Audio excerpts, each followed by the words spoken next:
Thank you, Excellency. I would like to give the floor now to the Minister for Foreign Affairs of Canada. Excellency, you have the floor. Okay, thank you very much. Well, I wanted to start by congratulating our host, Chancellor-elect Sebastian Kurz, and the Austrian team overall for your very hard work in a challenging year, and you're welcome to your absolutely magnificent city of Vienna. We're chairing the G7 next year, and we have been taking notes because you're doing such a terrific job. So thank you very, very much. Just before the Helsinki Final Act was signed in 1975, then Prime Minister Pierre Trudeau noted that the difficulties appeared so overwhelming and progress so slow that we may have had reason to believe we carried on our shoulders the weight of the entire world. That was a long time ago, but I am sad to say that these words have fresh relevance today. I would like to join our allies in the European Union and the United States in singling out Russia's invasion of Ukraine and annexation of Ukrainian territory as a particularly egregious violation of international law and a threat to our collective security.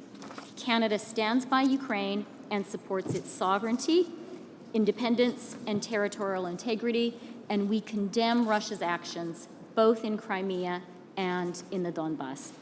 Like Sven, the Estonian foreign minister, I began my day at a breakfast in support of the Crimean Tatars.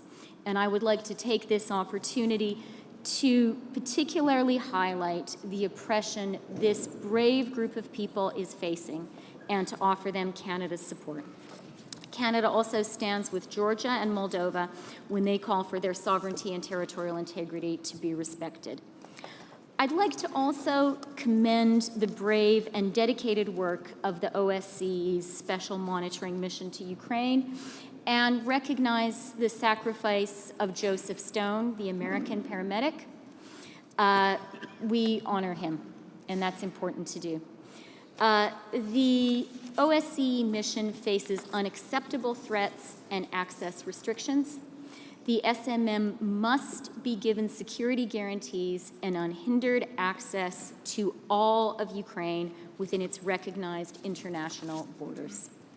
Monsieur le Président, avancer l'égalité des genres, l'inclusion des femmes et des filles, la protection des droits de la personne en temps de paix, au conflit ou après les conflits sont grandes priorités pour l'OSCE.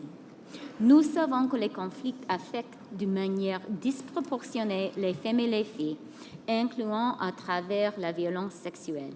Et même si elles sont cruciales dans les efforts humanitaires et de maintien de la paix, les femmes demeurent souvent exclues de ces processus.